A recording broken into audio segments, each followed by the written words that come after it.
Ladies and gentlemen, heat, dry heat is fueling fires. And that's the news for 2022. But it's more than just your average news.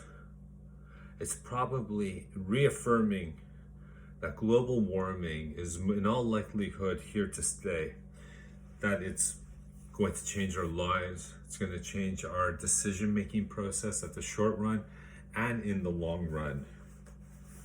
It'll affect everything from where we'll spend our vacations all the way to where will we be living. Other decisions like where we'll be setting up will also affect our lives. This has never been seen before. It's true, there are forest fires every year, every summer, but the fires have not only been more numerous, but bigger, more destructive, and more dangerous.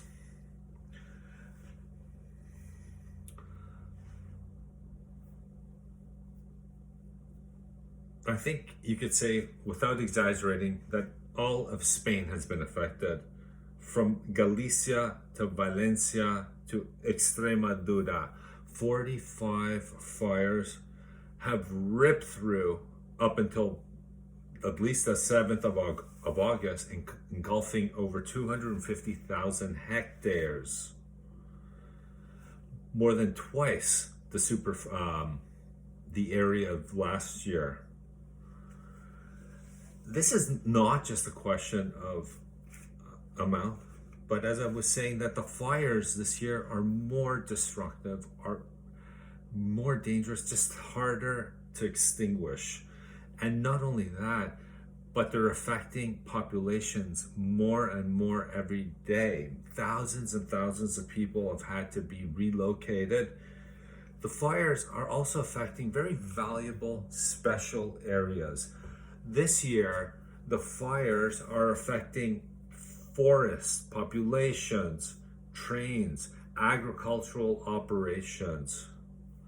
So nobody is safe. Nobody escapes. We are facing literally a devastating situation.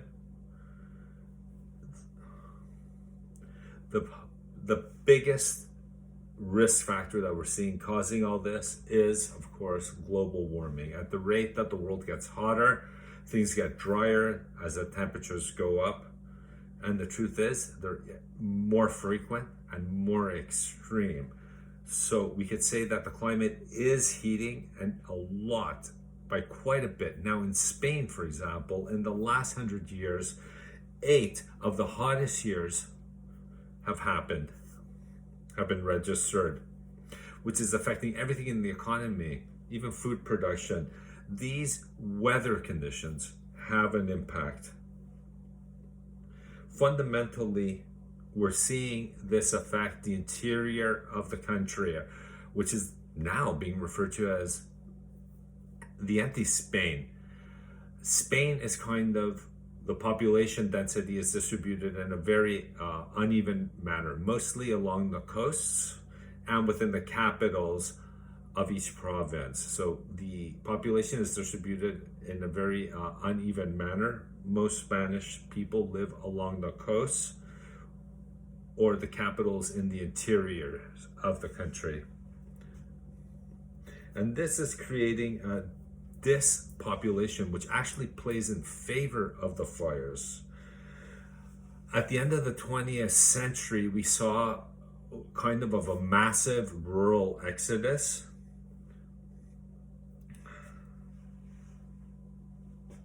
And this abandoning of these lands has created a phenomenon where the forests that there have grown back, but in a wild way. The problem is that a forest that is not tended to, a forest that is not cut down, starts acquiring a pretty significant amount of vegetation, which at the end of the day is grass or fuel for forest fires. So they can rip through even faster than before. Furthermore, there's an additional problem. these forests, it's by law, it's prohibitive to touch them. You can't even touch a branch. Picking up a pine cone, for example, is not allowed. It's forbidden by law. There are many critical adversaries to this, critical voices.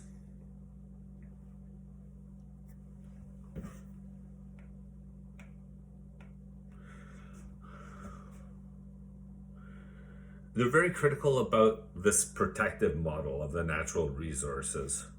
And those voices, there are even lie within the people who are pro-environment.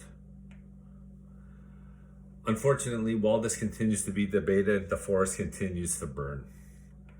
In any case, the result of all these factors is that Spain is burning at all four corners. I'd like to finish off this speech with a positive note, but unfortunately, I fear it's going to be more on the cynical side. Did you know that 75% of Spanish land is in the process of desertification? Ladies and gentlemen, the good news is the desert doesn't go on fire. Thank you very much.